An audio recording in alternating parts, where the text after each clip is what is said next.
So right so then we have कभी कभी हमारे पास ऐसे होता है कि कुछ सेंटेंसेस ऐसे होते हैं जिसका वॉइस हम चेंज नहीं कर सकते हैं, ठीक है. So why so certain sentences are having intransitive verbs and they cannot be converted into passive voice.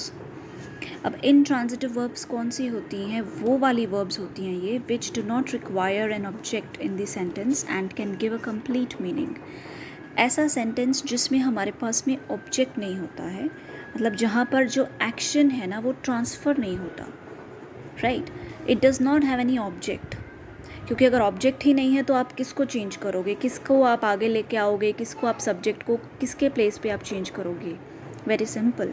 सो जब आपके पास ऑब्जेक्ट नहीं होता है, ठीक है, to pass on the action, तो इसलिए हम जो हैं उन सेंटेंसेस का हम नहीं बनाते हैं वॉइस और उनको हम intransitive verbs बोल देते हैं. For example we have he laughs. Now we have subject and we have verb. Object है ही नहीं है यहाँ पे, so action is not passed on. So here we have no voice change, right. Then we have to change interrogative sentences. अब इसको हमने कैसे चेंज करना है? इंटेरोगेटिव सेंटेंसेस में मान लो अगर आपका कोई सेंटेंस शुरू हो रहा है डू डज, ठीक है, डू और डज के साथ में शुरू हो रहा है, मतलब it becomes your present tense. और डिड के साथ में शुरू हो रहा है, ये बन जाता है आपका पास्ट टेंस. और ये कौन से हैं? They are present simple and they come in past simple, right, obviously. So then we use do और डज की जगह पे हम इज़ एम आर यूज़ कर देते हैं और डिड के लिए हम वॉज और वर लगा देते हैं. Does he help you? Are you helped by him? Did he do this work? Was this work done by him? Clear? So अगर आपका जो सेंटेंस है वो शुरू होता है इज़ एम आर के साथ और वॉज वर्क के साथ, ऑब्वियसली ये हम कब यूज़ करते हैं? ये हम कंटिन्यूस में यूज़ करते हैं. अगर ये आपका आ जाता है it means it is a continuous tense, तो कंटिन्यूस के लिए हम लगा देते हैं हमेशा being. For example, are you doing this work? Is this work being done by you? Okay. So was she reading a novel? Was a novel being read by her? तो ये कंटिन्यूस के लिए हम बीइंग लगा देते हैं. Simple के लिए हमने इज़ एम आर और पास्ट के लिए वॉज वर लगाना है. Okay. So then we have after this we have perfect. Perfect मतलब सेंटेंसेस वो वाले जिनमें हमारे पास हैज़, हैव और हैड होता है, उसमें भी हम बीन लगाते हैं. Has he helped you? Have you been helped by her? Shall, will और कैन के साथ आप क्या लगाते हो? सब्जेक्ट के साथ में बीन लगा देते हो. Can he do this work? Can this work be done by him? Okay. Work is subject के साथ आपने बी लगा दिया. Can this work be done by him? So ये तो वो हो जाते हैं जो हमने नॉर्मल इंटेरोगेटिव सेंटेंसेस हम चेंज करते हैं वो. इसके अलावा हमारे पास कुछ ऐसे सेंटेंसेस होते हैं जो WH क्वेश्चंस हम जिसको बोल देते हैं, like who, when, how, what, which, ये वाले. अब जो तो इसके अंदर हु होता है, हु को हम चेंज कर देते हैं बाय हुम के साथ. बाकी सारे रूल्स जो हैं वो चेंज करने के वही रहते हैं जो हमने आप पहले किए हैं. Rules as such, basic rules do not change. हम सिर्फ ये देख रहे हैं कि जो हु है वो यहाँ पे रिप्लेस हो जाता है बाय हुम के साथ. Who teaches you English? The answer will be by whom are you taught English. ठीक है, टीचर्स हैं यहाँ पे इसलिए हमने आर लगाया, क्योंकि ये प्रेजेंट टेंस है इसलिए हमने यहाँ पर आर लगा दिया. ओके. सो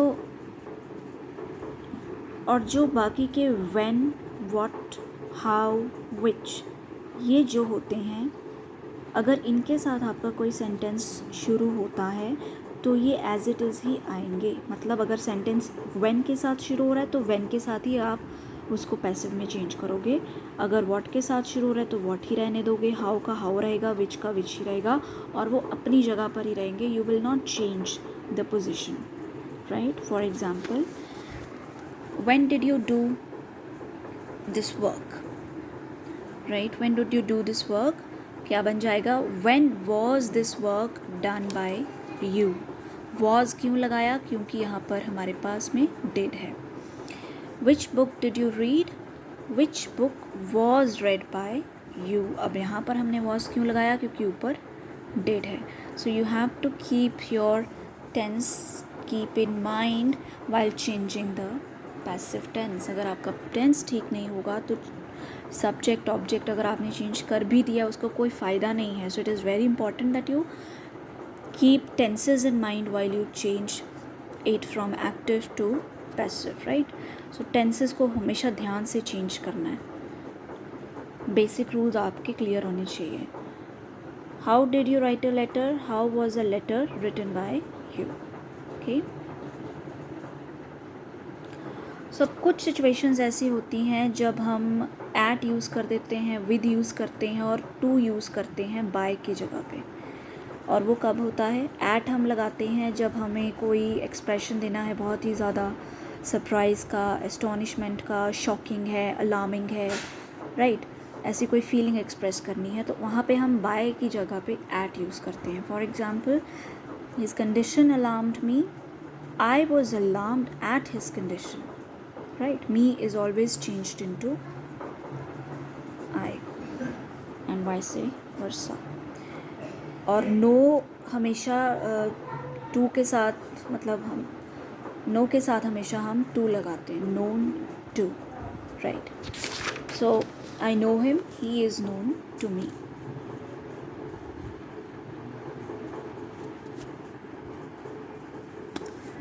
उसके बाद हमारे पास होते हैं quasi passive voice. Quasi passive होते हैं half. Quasi is like half.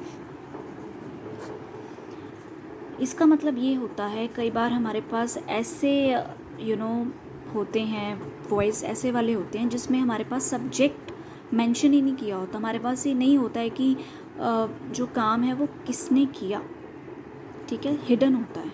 Hidden इसलिए होता है क्योंकि मे बी वो अंडरस्टूड होता है, पर इसका मतलब ये नहीं है कि वो वॉइस नहीं होता, right? For example, the country was attacked. अब यहाँ पे हमने बाय वाला पोर्शन लगाया ही नहीं है. By whom the country was attacked, right? So अगर हमारे पास ऐसा कुछ आ जाता है, अभी पैसिव टेंस है, आपने इसको एक्टिव में चेंज करना है, तो आप अपनी तरफ से उसको सब्जेक्ट को अज्यूम कर लेते हो. The enemy attacked the country, right? Students were taught. By whom ये नहीं लिखा है तो आप खुद से अज्यूम करोगे teacher taught the students, right? तो ये आपके हो जाते हैं क्वासी पैसिव वॉइस. सो बच्चे, इतना ही है हमारे पास. This is all we have for voice. इसकी अलग अलग तरीके से जैसे हमने इसको चेंज करना होता है. सो आई थिंक आई कवर्ड, जो आपके मेजर वाले होते हैं सारे हो चुके हैं कवर इसके अंदर.